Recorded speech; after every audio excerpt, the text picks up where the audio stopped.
Mahal ko ang aking bayan, pagkat utang ko rito at magiging utang ko pa ang aking kaligayahan. 7 taon akong nawala sa aking bansang sinilangan, ngunit hindi pa rin nagbabago simula noong lisanin ko ito.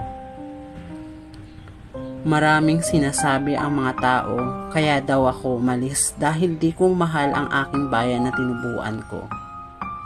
Ngunit nagkakamali ang mga Pilipino dyan. Umalis ako para sa bayan ko. Umalis ako dahil gusto kong makawala ang mga kababayan ko sa mga taong naalipusta. Masaklap man ang nangyari sa bansa ko, hindi ko ito kinakalimutan dahil utang ko ang aking kasiyahan rito. Ang mga tao ay halos nakalimutan nga ako. Palagi ko itong iniisip na ang pagiging masaya ay hindi nangangahulugan na wala kang pake sa bayan. Sinulat ko ang Noli Me Tangere upang makalaya at mabuksan ang isipan ng mga tao.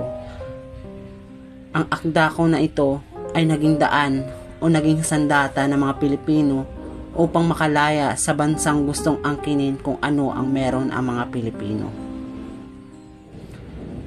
Mahal ko ang aking bansa. Kaya regalo ko ang mga akda na yan upang malaman ng mga bata ang mga suliranin ng ating bansa.